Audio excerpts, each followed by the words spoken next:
If you ever been wondering, what would happen if Spades Line and Kingdom Line merged together?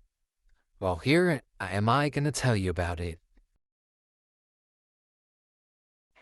The two companies would have merged into a new company called Kingdom Spades Line.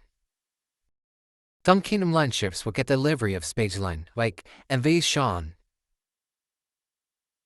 MS Metal, and SS Julian. There will be more new ships. Majestic Spades,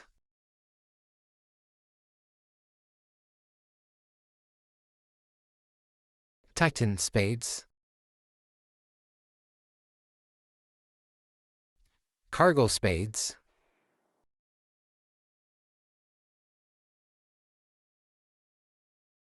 Valley's Spades,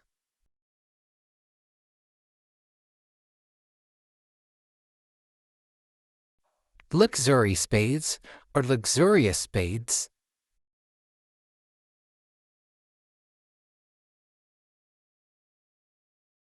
Admiral Spades, and many more Spades Line ships that were already built before the merge.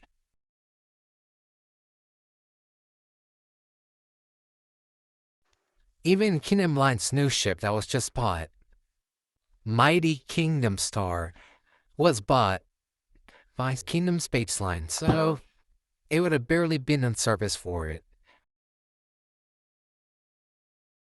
And would have turned into Lucky Kingdom. Although Lucky Kingdom was barely lucky, since it was always getting in collisions with other tugboats. SS Metal wouldn't be the flagship of them anymore, but TS Spade would have been the flagship. The MTO class would have also been purchased by different companies, each of them. Although Kingdom Spades Line would have still bought some, or kept them. RMS Empire 59 Kingdom would have gotten ready to set sail in a different company called United States Line. HMS Silver Spaded would have been purchased by the U.S. Navy.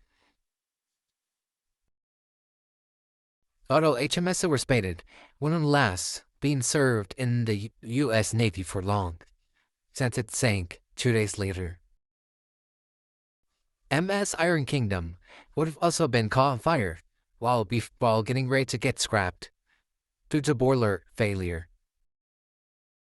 HMHS Hospital Kingdom had also the same boiler MS Iron Kingdom had, so they sold HMS Hospital Kingdom to a U.S. Navy so they can swap and keep them. The Brits also planned to change Hospital Kingdom, and they turned it to a regular ocean liner, but that was cancelled after being purchased by the U.S. Navy. The V-Twins would have, and one of them would have had a very sad fate, and that would be SS View. SS Valley watched her sister ship sink. A few days later, RMS M521L sank due to mines, hitting multiple mines. Only 120 survived. They plan to upgrade RMS Metallic, or SS Metallic, to a regular livery that many offshoreliners use, and was successful because of that. There were many ships that were planned, like MV Boiler, RMS Rig, SS Tory, RMMV Mike, MS Rotter, and MV Bruce, the superliner. But all those ships weren't able to be built. But then, 2 days later, RMS Gadget 2 sank while setting sail. Only 235 people survived.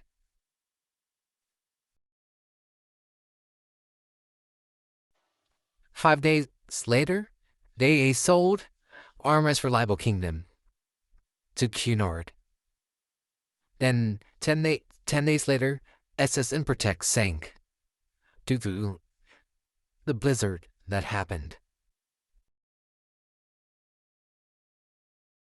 10 months later, they sold RMS M1T5L for scrap since they couldn't afford for upgrading or adding more luxury things inside him. 10 days later, they sold MV Sam to the US Navy too. And then 2 years later, they sold SS Metal to the US Navy also. It was named USS Metal. 2 decades later, MV Metal 4 sank due to fire or boiler failure. People said it was due to sabotage, but people thought it was by an accident by one of the employees.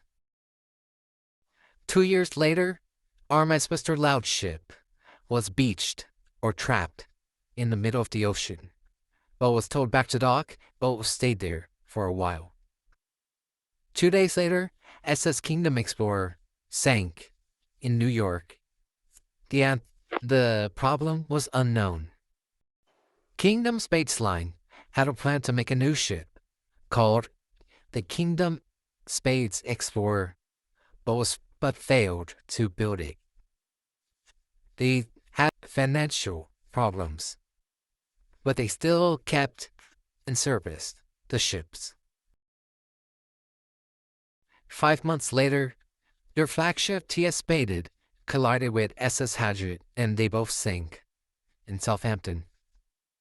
TS Spades sank fast, but SS Hadget got stuck in land, so it took longer to sink.